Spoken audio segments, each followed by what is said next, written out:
তোমাদের সাথে আজকে একটা রেসিপি শেয়ার করছি। আশা করছি রেসিপিটা তোমাদের খুব ভালো লাগবে।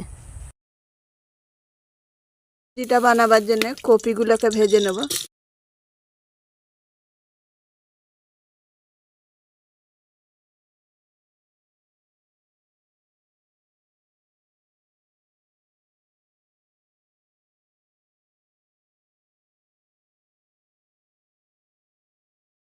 রেসিপিটা শুরু করি।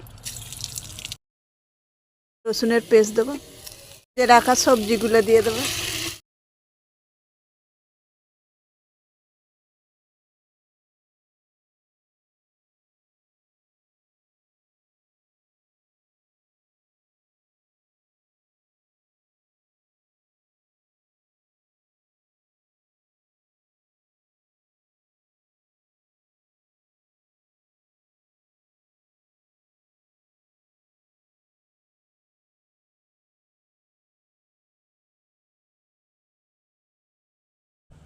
সবজিটা রেডি হয়ে গেছে, মাছগুলো দিয়ে দেবো।